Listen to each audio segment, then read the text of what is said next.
दास कबीर साहब 10 मिनट का वीडियो कम से कम होना मन चाहिए। करते हुए आज हमारे ठीक है इसका वो अब हम दे दो कने आगे कराने वाले परम पूज्य माननीय कांसीराम साहब को नमन करते हुए मैं बताना चाहूँगा, जैसे हमारे सभी सीनियर हैं, बड़े बुजुर्ग हैं, उन्होंने बहुत कुछ बता दिया है।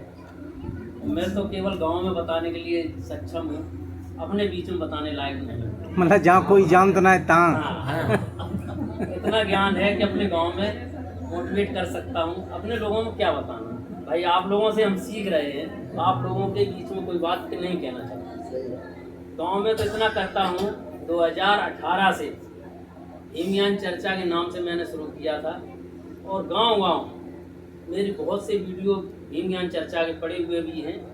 और हिमयान चर्चा में इतनी महिलाओं को केवल मैंने एक काम किया था, पुस्तकें जो आती थी बाबा साहब की जीवनी, ज्योतिबा राव की जीवनी, 30-30 रुपये वाली छोटी किताबें थी, मैंने 3000 रुपये किताबें मंगवाई थी। प्रत्येक गांव में जाके हिमयान चर्चा करके और वहाँ उन्हीं में से जो सीखते थे नए लड़के युवा होते थे, मैंने क्या सीखा आज की उसमें हिमयान चर्चा में आके बोलें। जो 4-6 लड़के निकल के आते थे बोलते थे, मैं उनको वो किताब भेंट करता था और निःशुल्क देता था, जिससे कि दोबारा में अन्य लड़के भी तैयार और उनको बताता था खुद पढ़ेंगे और सबको पढ़वाएंगे।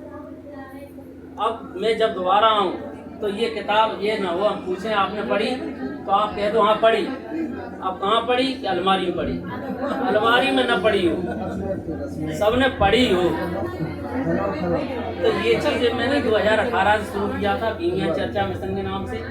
वही मैंने सौरभ में भी शुरू किया था जहाँ मेरी पोस्टिंग हुई थी। तो सौरभ में इतना अच्छा हुआ है, कम से कम 17 गांव मेरे जुड़े हुए हैं जहाँ बाबा साहब की प्रतिमाएं लगी हुई हैं, जहाँ लोग 14 अप्रैल तक तो झाड़ू नहीं लगाते थे।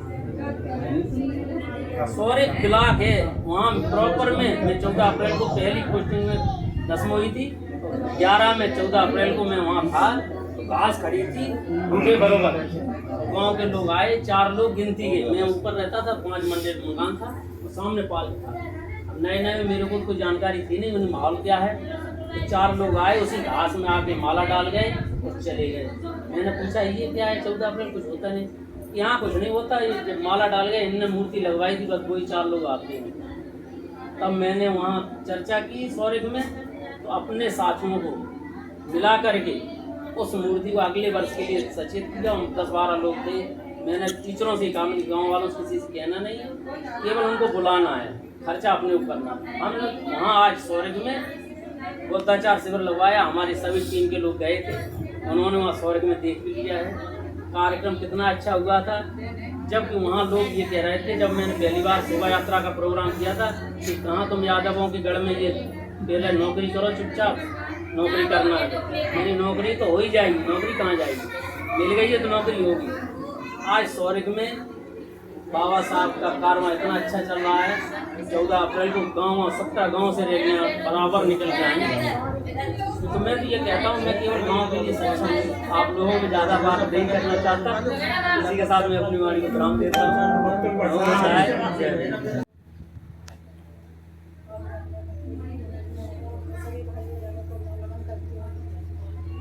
मैंने जो सीखा है और जो मैंने ग्रहण किया है, मेरा जीवन का एक ही उद्देश्य बचा है कि मैंने जो ग्रहण किया है, जो सीखा है, उस चीज़ को मुझे समाज में ले जाना है।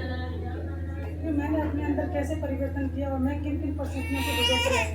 तो मेरा यही है कि हम बोलते हैं कि हर चीज़ एक किस्मत से मिलती है, किस्मत से कहाँ से मिलेगी। अभी आप कहो कि रोटी मेरे मुंह में आ जाए, नहीं आएगी। उस रोटी बनाने के लिए मुझे संघर्ष करना है। ऐसे मुझे अगर जीवन में लाइफ में आगे बढ़ना है तो मुझे संघर्ष करना पड़ेगा, क्योंकि कर्म और संघर्ष को मिलकर हमारी किस्मत बनती है। जैसे कि मैंने अपनी किस्मत को खुद बनाया है। मैं अगर जीवन में कोई चीज़ करती हूँ तो मैं अपने आधार से लेके चलती हूँ, अपने जीवन से लेके चलती हूँ। क्योंकि हमारी लाइफ क्या थी आज से 15 साल पहले की, तो आज मैंने अपनी लाइफ को कैसे पाली, तो मैं ये कहती हूँ, कहती ये चीज़ हो नहीं पाएगी। क्यों नहीं हो पाएगी? जब मैंने इस चीज़ को प्राप्त किया है, इस जगह पे मैं खड़ी हूँ, तो आखिर हमारे समाज की बहनें, बेटियाँ, भाई, बेटे क्यों नहीं कर सकते? हमने जीवन में बहुत संघर्ष किया है।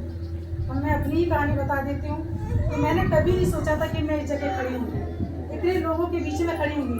जब हम कोई चीज़ को सुनते थे तो बड़ा हमें अजीब लगता था, पीछे बैठते थे, बड़ा अजीब लगता था ये लोग कैसे खड़े हो जाते हैं मंच पे, कैसे सुनाने लगते हैं, ये सारी चीज़ें हम लोग। आज जब मैं इस चीज़ पे यहाँ पे खड़ी हूँ तो मुझे लगता है कि आखिर इंसान इन चीज़ों को क्यों नहीं पा सकता है।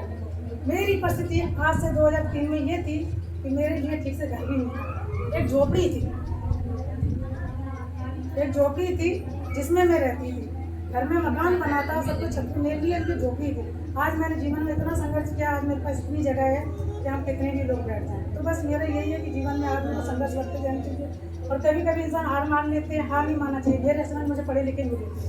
जीवन में हम दोनों पति पत्नी इतना मेहनत की है कि उन्होंने गवर्नमेंट जॉब भी पा ली और मैं अपने बच्चों को भी अच्छे से शिक्षा दे रही हूँ। तो मेरा एक ही चीज़ है कि हमें इस शहर से निकल के जो ग्रामीण क्षेत्र में जो बेटियाँ हैं, बहुएँ हैं, उनको हमें समझाना है और उनको इन परिस्थितियों से निकाल के बाहर लाना है। अगर हमें समाज में परिवर्तन करना है, अपने समाज को, अपने SC/ST समाज को अगर ऊपर पहुंचाना है, अपनी बेटियों को अगर स्ट्रॉन्ग बनाना है, तो मुझे उन्हें सिखाना पड़ेगा, समझाना। मुझे भी तो कोई सिखाने वाला है, मेरे सिखाने वाले मेरे गुरु हैं। तो आखिर हमारे जो गाँव में महिलाएँ जो निकल नहीं पाती, सुन नहीं पाती हैं, अगर कोई पढ़ी लिखी महिलाएँ को उन्हें समझाने लगे तो सास है, नंदे, बहू हैं, बड़ी आएंगी सिखाने वाली, 4 बातें रहती। तो मेरा है किसी न किसी तरीके से मुझे उनसे अटैच होना है, चाहे मुझे फ़ोन के जरिए होना है, चाहे व्हाट्सएप के जरिए, यानी कि मुझे गांव के क्षेत्र में भागना है। और उन बेटियों को, जो हमारी नौजवान जो बेटियां हैं, उन बेटियों को मुझे समझाना। आखिर मैंने एक चीज़ देखी है समाज में 21 साल से, आखिर हमारी बेटियां आगे क्यों नहीं पहुंच पा रही हैं? इसका रीज़न क्या? इसका रीज़न है कि जब हमारी बेटियाँ 18-19 साल की एज में आती हैं, जब हमारी पढ़ाई की उम्र होती है, तो बेटियाँ हमारी पढ़ नहीं पाती, वो कहीं विभिन्न दिशाओं में। क्योंकि जब हमारा समय होता है हमें पहुंचने के लिए, पढ़ने के, तो हमारी बेटियों का दिमाग भिन्न हो जाता है। जब हम भिन्न हो जाएंगे अपने दिमाग से, तो हम वो चीज़ नहीं पा पाए।